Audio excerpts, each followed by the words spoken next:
ಚಿಕ್ಕರಾಮಣ್ಣ ಅವರಿಗೆ ಟಿಕೆಟನ್ನ ಕೊಡುವ ಮೂಲಕ ದೇವೇಗೌಡರು ಸಾಹೇಬರಿಗೆ ಮತ್ತಷ್ಟು ಪುಟ್ಟರಾಜಣ್ಣ ಅವರ ಕುಟುಂಬ ಅಂದಿನ ದಿನವೇ ಹತ್ರ ಆಯಿತು ಅಂತಕ್ಕಂಥದ್ದನ್ನ ಹೇಳ್ತಾ ಇದ್ರು. ಮತ್ತೆ 89ನೇ ಗಡಿಯಲ್ಲಿ ಕಾವೇರಿಯ ಮಾತೆಯನ್ನು ಉಳಿಸ್ತಕ್ಕಂಥದ್ದಕ್ಕೆ ದೇವೇಗೌಡರು ಸಾಹೇಬರು ಒಂದು ಹೋರಾಟಕ್ಕೆ ಕರೆ ಕೊಟ್ಟಂಥ ಸಂದರ್ಭದಲ್ಲಿ ಅವತ್ತು ಪುಟ್ಟರಾಜಣ್ಣ ಅವರು ಬಹುಶಃ ಮತ್ತಷ್ಟು ವೈಯಕ್ತಿಕವಾಗಿ ದೇವೇಗೌಡರು ಸಾಹೇಬರಿಗೆ ಹತ್ರ ಆದಂಥ ದಿನ ಅವತ್ತೇನು. ಆ ಹೋರಾಟ ಬಹುಶಃ ಇವತ್ತಿಗೂ ಕೂಡ ಮಂಡ್ಯ ಜಿಲ್ಲೆಯ ರೈತರು ಮರಿತಕ್ಕಂಥ ಹೋರಾಟದ ದಿನಗಳಲ್ಲ.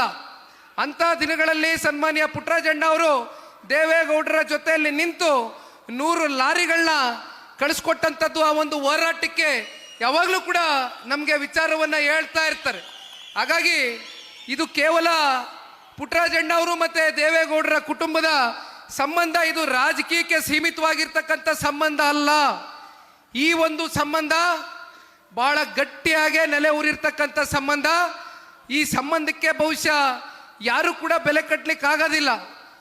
ದೇವೇಗೌಡರು ಸಾಹೇಬರ ಗರಡಿಲಿ ಬೆಳೆದಿರ್ತಕ್ಕಂಥ ಪುಟ್ಟರಾಜಣ್ಣ ಅವರು ಇವತ್ತು ನೀರಾವರಿ ಅಂತ ಇದ್ದಂಗೆ ನಾವು ದೇವೇಗೌಡರು ಸಾಹೇಬರನ್ನ ಇಡೀ ರಾಜ್ಯ ನೆನೆಸ್ಕೊಳ್ತಕ್ಕಂಥ ಕಾರ್ಯಕ್ರಮಗಳು, ಕೊಡುಗೆಗಳು, ಸಾಧನೆಗಳು ಅಪಾರವಾಗಿ ಕೊಟ್ಟಿರ್ತಕ್ಕಂಥದ್ದನ್ನ ಇವತ್ತು ನಾವು ಕಾಣಬಹುದು.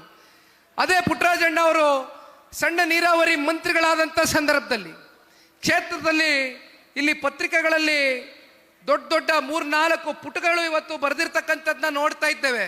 ಬಹುಶಃ ತಾವು ಕೂಡ ನೋಡಬಹುದು. ನೋಡ್ತಕ್ಕಂಥದ್ದೇನು ಬೇಡ, ನಿಮ್ಮ ಕಣ್ಣಾರೆ ಯಾವ ಒಂದು ಬದಲಾವಣೆಯ ದಿಕ್ಕಿಗೆ ಮೇಲ್ಕೋಟೆ ಕ್ಷೇತ್ರವನ್ನು ಕೊಂಡೊಯ್ತಕ್ಕಂಥದ್ದಕ್ಕೆ ಸನ್ಮಾನ್ಯ ಕುಮಾರಣ್ಣವರು ವಿಶೇಷವಾಗಿ ಕ್ಷೇತ್ರದಲ್ಲಿ ನೀರಾವರಿಯ ಯೋಜನೆಗಳಿಗೆ ಕಲ್ಪಿಸಿರ್ತಕ್ಕಂಥ ಅನೇಕ ಕಾಮಗಾರಿಗಳು ಬಹುಶಃ ಇವತ್ತಿಗೂ ಕೂಡ ಮನೆ ಮಾತಾಗಿದೆ ಅಂತಕ್ಕಂಥದ್ದು ಹೇಳಿದ್ರೆ ತಪ್ಪಾಗ್ಲಿಕ್ಕಿಲ್ಲ. ನೀವು ಸಣ್ಣ ಆಗ್ಬೇಕಲ್ವಾ? ಅದು ಒಂದು ಉತ್ತಮ ಆಹಾರದಿಂದ ಸಣ್ಣ ಆಗ್ಬೇಕಲ್ವಾ? ಪ್ರತಿದಿನ ನಮ್ಮ ಜೀನಿ ಸ್ಲಿಮ್ ನ ಯೂಸ್ ಮಾಡಿ ಯಾವುದೇ ಸೈಡ್ ಎಫೆಕ್ಟ್ ಇಲ್ದಂಗೆ ನೀವು ಸಣ್ಣ ಆಗ್ತೀರಾ.